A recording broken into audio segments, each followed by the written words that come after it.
Hello and welcome to the Ink School by Lisa Horton Crafts. My name is Paula, and in this series of videos, I'm going through the different types of Lisa Horton Crafts inks and explaining the difference and their composition. And to explain more about the composition, we also have put some videos together about dye and pigment and so on and so forth, as well as a reference guide that you can download or have access to it by clicking on the QR code.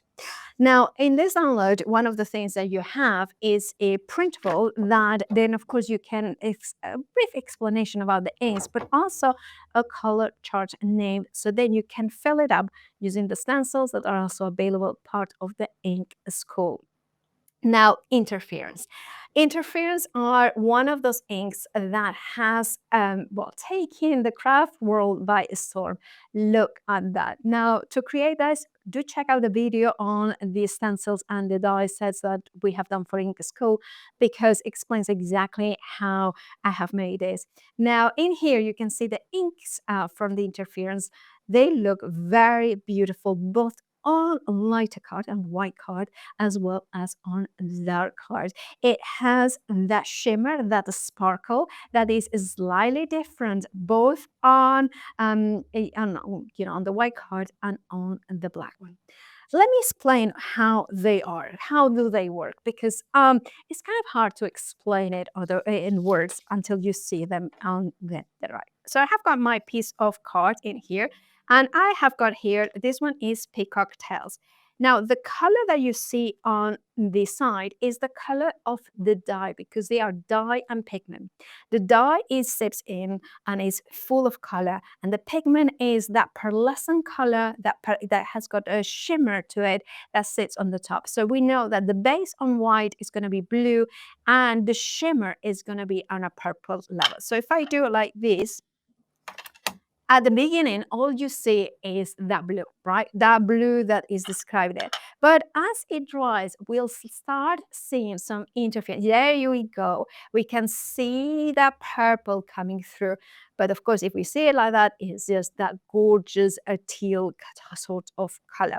Now, interference look incredible on darker card. They are magical. They're instant. Truly, you can say they are magical. I'm going to go directly onto the card, and then suddenly when I lift it up, you can start seeing that sparkle coming through. And that's the pigment, the pearlescent pigment, the air on there that sits on the top, reflects light in that color. So very, very different looks. And of course, you can use your blending brushes to apply it, your sponges, and so much more. Let me show you how this one is the opal blush. So a different color there.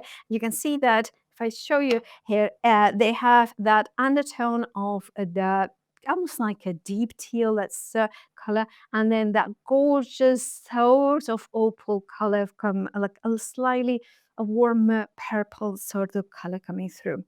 But on black, of course, you have got two different ones. So here I'm going to tell you opal blush, which is that one. So that one is the same one. So again, how different do they look on black art?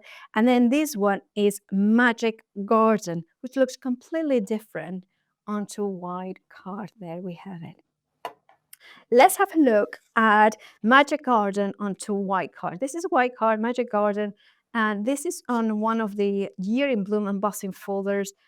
Look at that. Doesn't it look amazing? And remember, that's the same color that we have got in here in the background.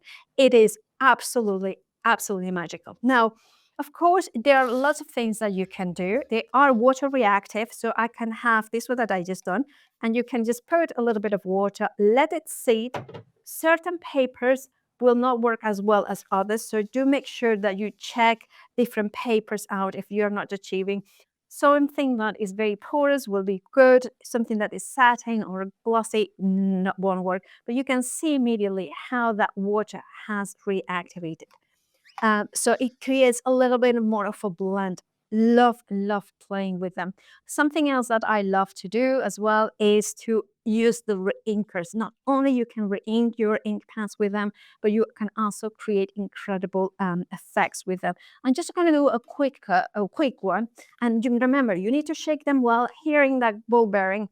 And if you get them and you're thinking, oh, I use them and they are not shaken enough, you can always take a piece of tissue, open them up, take like a stir or something like this, stir them a little bit better, and then push them bottom up, close them again, and there it is. So you can hear that ball bearing.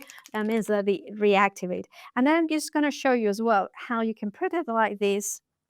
And then I'm going to go in with a brush. And look, that richness of color. Now, if you wanted a more intense color, the reinkers are always a great idea. Now I'm going to go in, and again, can you see that interference coming in? And I'm going to do a quick demonstration as well. One of my favorite techniques, which is to put that on the side, and then look at that. Can you see how then kind of goes in and creates that beautiful, beautiful edge in there? There's lots of possibilities with these inks. And of course, once it dries, once you kind of blend it in, you can get those effects. Now, what I'm trying to convey is that the beautiful intensity and mix of pearlescentness, kind of the matte of the dye in here creates a multitude of effects. So they are absolutely magical inks. I want to show you as well the difference between the interference and the matte blending. So if I put the matte blending here from a previous video, segment of this school, then you can see that one is completely matte and the other one has that beautiful shimmer. So I hope that has explained why we absolutely adore the interference. And if you want to have the matching labels for the sides as well as the top ones, check out the die set, the ink labels die set, which is part of the ink school from Lisa Horton Crafts.